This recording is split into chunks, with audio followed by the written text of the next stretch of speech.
Hello अंशल lovers, welcome back to my channel.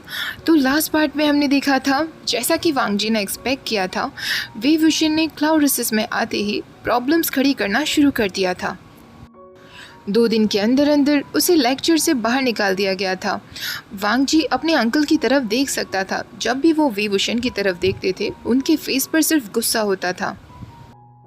पहले दिन आफ्टरनून के समय जब वयिंग को पनिशमेंट मिली थी, तो वो चुपके से बैक माउंटेन की तरफ जाने लगता है। वांग जी उसे ढूंढ निकालता है और उसे खींचते हुए लाइब्रेरी पवेलियन में ले आता है।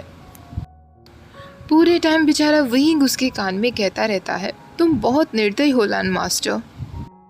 वांग जी उससे कोल्ड वॉइस में कहता है, क्वाइट।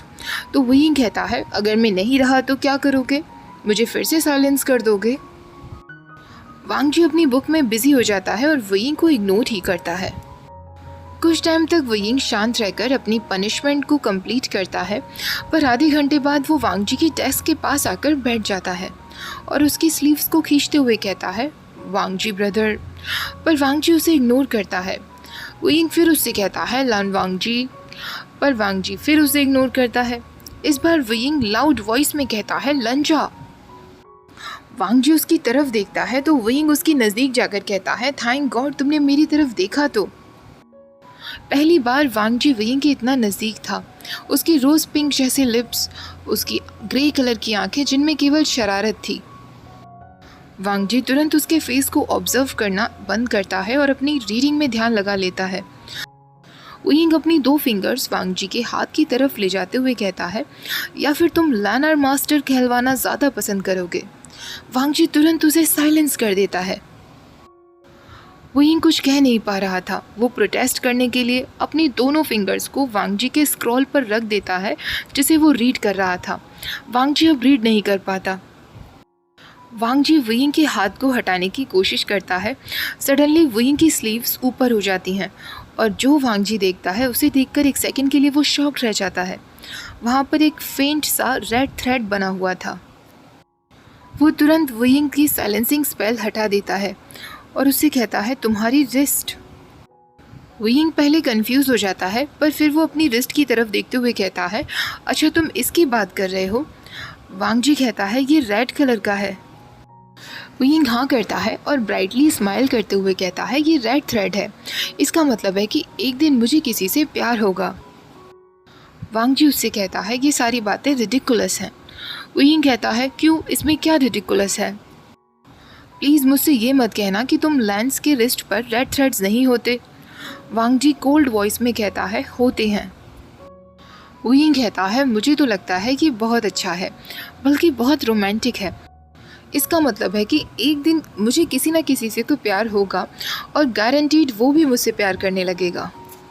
वांग जी उसका कोई जवाब नहीं दे पाता। वयिंग की बातों पर जैसे उसकी पूरी बॉडी में हीट बनने लगी हो। वयिंग उससे पूछता है, ये कैसा फेस बना रहे हो वांग जी ब्रदर? क्या आपको सोलमेट्स में विश्वास नहीं है? वांग जी अपनी इरिटेटेड वॉइस में आंसर करते हुए कहता है, ऑफ कोर्स मुझे विश्वास है। वयिंग पूछता है, फिर तुम्हें रोमांस में विश्वास नहीं है? वांग जी कहता है, ये सब फिक्शंस में होता है। प्यार से भी ज़्यादा मैटर्स होते हैं जो इम्पॉर्टेंट होते हैं। वयिंग कहता है, वाओ तुम लैंस सच में बहुत बोरिंग होते हो।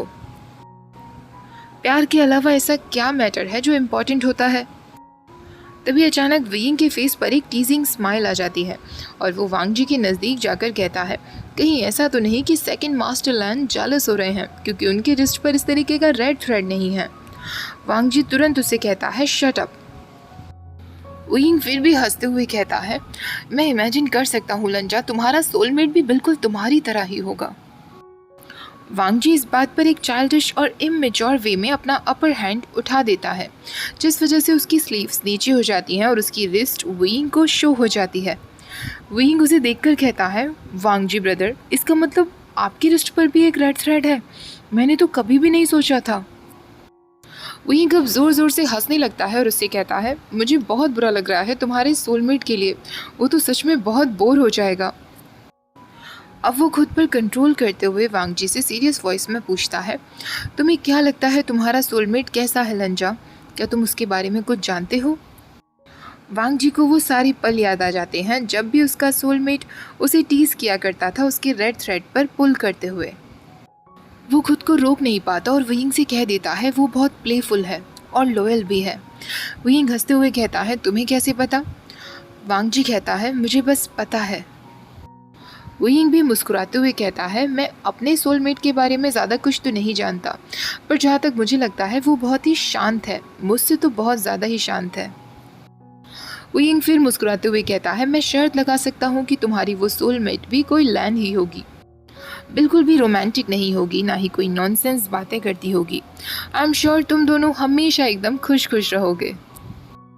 वियिंग की इन सार्कास्टिक बातों को सुनकर वांग जी एक बार फिर उसे साइलेंस कर देता है।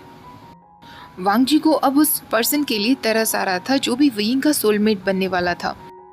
अब तो ये जैसे डेली का रूटीन हो गया था। रोज़ वियिंग क्लास में कोई ना कोई नॉटी हरकत करता, उसे क्लास से बाहर निकाला जाता, लाइब्रेरी में पनिश किया जाता। हमेशा वांग जी ही उसके पास होता था और उसकी नॉटी हरकतों पर उसे साइलेंस कर देता था। एक दिन जब वियिंग को पनिशमेंट मिलने वाली थी, वो टाइम से वहाँ नहीं पहुँचा था। कुछ टाइम बाद वियिंग जब वहाँ अपेयर होता है तो वो बहुत गहरी गहरी सांसें ले रहा था, उसकी पूरी बॉडी स्वेटी हो रही थी। वांग जी उससे कहता है तुम लेट हो गए हो, पर आपका ये हम्बल स्टूडेंट आपके लिए एक गिफ्ट लेकर आया है, इसलिए लेट हो गया था। एंड आई प्रॉमिस इस बार एम्प्रेस स्माइल नहीं लेकर आया हूँ। वांग जी उससे कहता है वियिंग। वियिंग तुरंत अपनी गोद में से सॉफ्ट से रैबिट्स निकालकर वांग जी को दे देता है और उससे हैप्पीली वॉइस में कहता है ये बनीज़ है लंजा, देखो ये कितने क्यूट हैं। मैंने इन्हें बैक माउंटेन पर देखा और मैंने सोचा इन्हें तुम्हारे लिए कैच कर लेता हूँ। वांग जी खुद को कंट्रोल नहीं कर पाता और उन रैबिट्स के फर से, उनके पिंक नोजेस से खेलने लगता है और उन्हें अपनी गोद में बिठा लेता है। वांग जी को इस तरह देखकर वियिंग हंसने लगता है और उससे कहता है ओह लंजा, तुम्हें सच में ये अच्छे लगे? तुम्हें बनीज पसंद है? वांग जी गुस्से में उससे कहता है यहाँ से बाहर निकल जाओ। अब वियिंग की पनिशमेंट का ये 3rd वीक चल रहा था। आफ्टरनून के समय वियिंग जानबूझकर वांग जी को अनॉय करता है, पर हमेशा की तरह वांग जी उसे इग्नोर करता है। तभी वियिंग को अचानक कुछ याद आता है और वो वांग जी से पूछता है लंजा, क्या तुमने कभी अपने सोलमेट से बात करने की कोशिश की है? वांग जी उससे कहता है पर वो मैं कैसे कर सकता हूँ? वियिंग कहता है मैं नहीं जानता, तुम एक स्ट्रॉन्ग कल्टिवेटर हो, तुम्हें पता होना चाहिए। आई एम श्योर तुम्हारे पास कोई ना कोई क्रिएटिव आइडिया तो होगा सोलमेट से बात करने का। वांग जी इस बात पर सिर्फ कहता है। तभी वियिंग अपनी बात को कंटिन्यू करते हुए कहता है फॉर एग्जाम्पल जब मैं बहुत छोटा था तब मैंने अपनी स्पेशल एनर्जी का इस्तेमाल किया था और मुझे रियलाइज़ हुआ कि मैं ये कर सकता हूँ। वियिंग तुरंत अपनी आंखें बंद करता है और ध्यान लगाता है। वांग जी देखता है कि वियिंग के हाथ पर जो रेड थ्रेड था वो ऐसे दिख रहा था जैसे उसे किसी ने खींचा हो, और सेम टाइम वांग जी को भी अपने रेड थ्रेड पर ऐसा ही एक पुल फील होता है और उसकी ब्रीदिंग अचानक से रुक जाती है। वियिंग अपनी आंखें खोलता है और वांग जी से कहता है मैंने ये कई बार किया है, पर मुझे रिस्पॉन्स में ज़्यादा कुछ नहीं मिलता, जिससे मुझे लगता है कि मेरा सोलमेट बहुत ही शांत टाइप का होगा और एक स्ट्रॉन्ग कल्टिवेटर होगा। दूसरी तरफ वांग जी अभी भी एकदम शॉक्ड बैठा हुआ था। ये कैसा ऑड कोइंसिडेंस था, या फिर कहीं ऐसा तो नहीं कि वियिंग ही उसका? इससे पहले कि वो कुछ और सोचता, वियिंग उसे कहता है तुम्हें भी ये ट्राई करना चाहिए लंजा। वांग जी तुरंत अपनी आंखें बंद करते हुए कल्टीवेशन प्रैक्टिस करता है और रेड थ्रेड को पुल करता है। वियिंग मुस्कुराते हुए कहता है ओ माय गॉड, ये तो स्ट्रेंज था, मुझे ऐसा लगा जैसे कि। ये कहकर वियिंग एकदम चुप हो जाता है। अचानक से लाइब्रेरी में विंडो के थ्रू सनलाइट आने लगती है, जिस सनलाइट में उन दोनों के ही रेड थ्रेड क्लियरली विजिबल हो रहे थे। वांग जी को जैसे विश्वास ही नहीं हो रहा था और वो वियिंग से कहता है वो तुम हो? उसके बाद जो वांग जी हमेशा से करता आया था ऐसा ही वो अब भी करता है। वो तुरंत लाइब्रेरी से डिसअपेयर हो जाता है और शिचैन के पास आता है। शिचैन मुस्कुराते हुए उसे ग्रीट करता है, पर वांग जी उसे बीच में ही इंटरप्ट करते हुए कहता है मुझे माफ़ कर दीजिए शाओजैंग, मैं अचानक से आ गया। शिचैन उससे पूछता है वांग जी क्या हुआ? वांग जी कहता है ब्रदर, ये वो है वियिंग। शिचैन उससे कहता है काम डाउन वांग जी और मुझे ठीक से बताओ। वांग जी तुरंत अपनी रिस्ट को पकड़ लेता है। शिचैन तुरंत समझ जाता है, उसकी आंखें भी एकदम वाइड हो जाती हैं। वांग जी कहता है मैं जानता हूँ कि इसे रिमूव किया जा सकता है, डॉक्टर्स होंगे जो स्पिरिट सर्जरी में स्पेशलाइज होंगे, वो ये सब कर सकेंगे। शिचैन कहता है काम डाउन वांग जी, रिमूव करने से क्या होगा? कुछ भी नहीं, मुझे नहीं लगता कि इसकी कोई ज़रूरत है। वांग जी कहता है पर मुझे ये नहीं चाहिए ब्रदर। शिचैन कहता है हैव पेशेंस वांग जी, अभी तुम ठीक से मास्टर वे को जानते भी नहीं हो। वांग जी कहता है मेरे लिए इतना ही जानना बहुत है। शिचैन मुस्कुराते हुए कहता है तुमने मास्टर वे के साथ इतना समय बिताया है वांग जी, क्या तुम्हें उनकी कोई क्वालिटीज़ नज़र नहीं आई? वांग जी सिर्फ कहता है, ना ही तो वो हाँ करता और ना ही मना करता। वांग जी को पता था कि थ्रेड बाइंडिंग नहीं होते, वो और वियिंग आपस में मिले ऐसा ज़रूरी नहीं था, पर फिर भी जब से वो यंग थे तब से उनके रास्ते जैसे आपस में कनेक्टेड हो ही गए थे। जहाँ तक वांग जी को पता था सोलमेट थ्रेड्स कभी भी झूठ नहीं बोलते, कभी गलतियाँ नहीं करते। इसका मतलब उसके थ्रेड का जो रेड कलर था वो कोई गलती नहीं थी। वियिंग के बारे में सोच सोचकर वांग जी के फेस के एक्सप्रेशंस देखकर शिचैन तुरंत उसके इमोशंस को पढ़ लेता है और उससे कहता है वांग जी तुम्हें ऑलरेडी उनसे प्यार हो गया है? वांग जी तुरंत एक हेजिटेटेड वॉइस में कहता है नहीं ब्रदर। शिचैन उससे कहता है वांग जी इट्स ओके, फेट को बदला नहीं जा सकता। आफ्टर ऑल उनके बिहेवियर की वजह से हमारे प्रिंसिपल्स में ज़रूर चैलेंजेस आ सकते हैं, पर मास्टर वे एक अच्छे इंसान हैं, वो काफ़ी इंटेलिजेंट हैं और सच कहूँ तो फाइटिंग और कल्टीवेशन में भी वो तुम्हारे बिल्कुल इक्वल हैं। वांग जी अपनी रिस्ट को देखते हुए शिचैन से पूछता है अंकल क्या कहेंगे ब्रदर? शिचैन कहता है अंकल शुरुआत में नाखुश ज़रूर होंगे, पर फेट के खिलाफ तो वो भी नहीं जा सकते ना वांग जी। अगर मास्टर वे सच में तुम्हारे फ्यूचर लाइफ पार्टनर हैं तो अंकल को भी उन्हें एक्सेप्ट करना ही होगा। वांग जी पूछता है मेरे पास कोई और चॉइस भी नहीं? शिचैन कहता है वांग जी प्यार हमेशा अपनी चॉइस से ही होता है, ये थ्रेड्स हमें गाइड करते हैं पर कुछ डिफाइन नहीं करते। 2 दिन बाद जब वांग जी और वियिंग लाइब्रेरी में थे तो वांग जी वियिंग से ये सारी बातें शेयर करता है। वियिंग सारी बातें सुनकर उससे कहता है लंजा मैं तुमसे कम्प्लीटली ऑनेस्ट होता हूँ, तुम्हारा सोलमेट बनने वाला आइडिया मेरे लिए थोड़ा सा थ्रिलिंग तो है, पर किसी ना किसी रीज़न की वजह से हम एक दूसरे से बाउंड हुए हैं ना। थ्रेड्स कभी भी गलत नहीं होते, अगर हम लवर्स बनने वाले हैं तो हमें एक दूसरे को धीरे धीरे एजुकेट करना शुरू कर देना चाहिए, इससे हमें ही म्यूचुअल बेनिफिट और सेटिस्फैक्शन मिलेगा।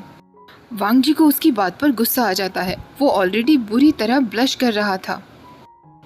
तभी वियिंग कहता है मेरा एक दोस्त है नी हुएसांग, मैंने उसकी मदद से ये कुछ टेक्स्ट कलेक्ट किए थे, शायद ये हमारे लिए काम आएंगे जब हमारी शादी हो जाएगी तब। वांग जी उससे कहता है ऐसा कोई रूल नहीं है कि हमें शादी करनी पड़ेगी जस्ट बिकॉज हम बाउंडेड हैं।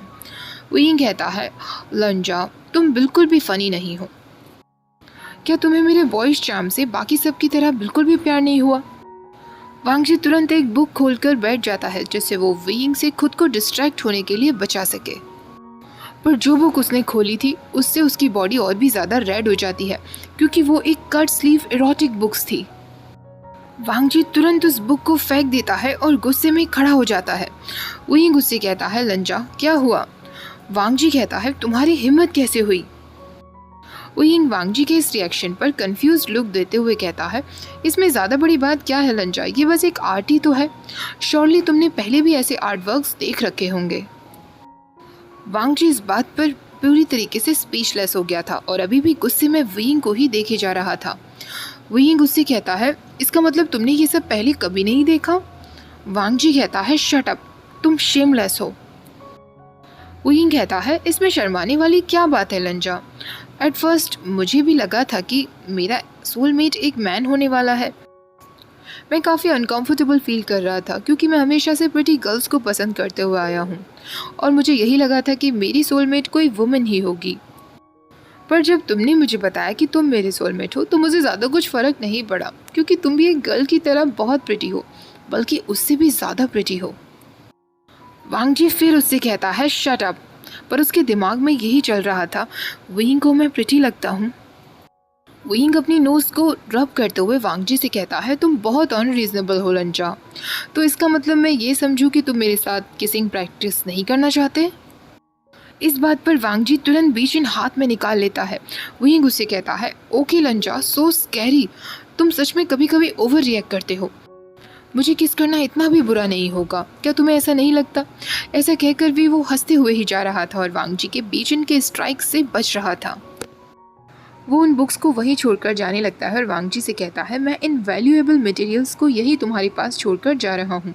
इन्हें क्लोजली देखना और अच्छे से रीड करना। जब तुम रेडी हो तो मुझे बता देना, हम इस बारे में बातें कर लेंगे। तभी वांग जी ज़ोर से चिल्लाते हुए कहता है, just get out. Okay guys, आज के इस पार्ट को यही ख़त्म करते हैं। आई होप आप लोगों को ये क्यूट और फनी सा पार्ट बहुत पसंद आया होगा। वीडियो अच्छी लगी हो तो प्लीज़ वीडियो को लाइक, शेयर, चैनल को सब्सक्राइब करना मत भूलिएगा। Thank you for watching. Bye bye.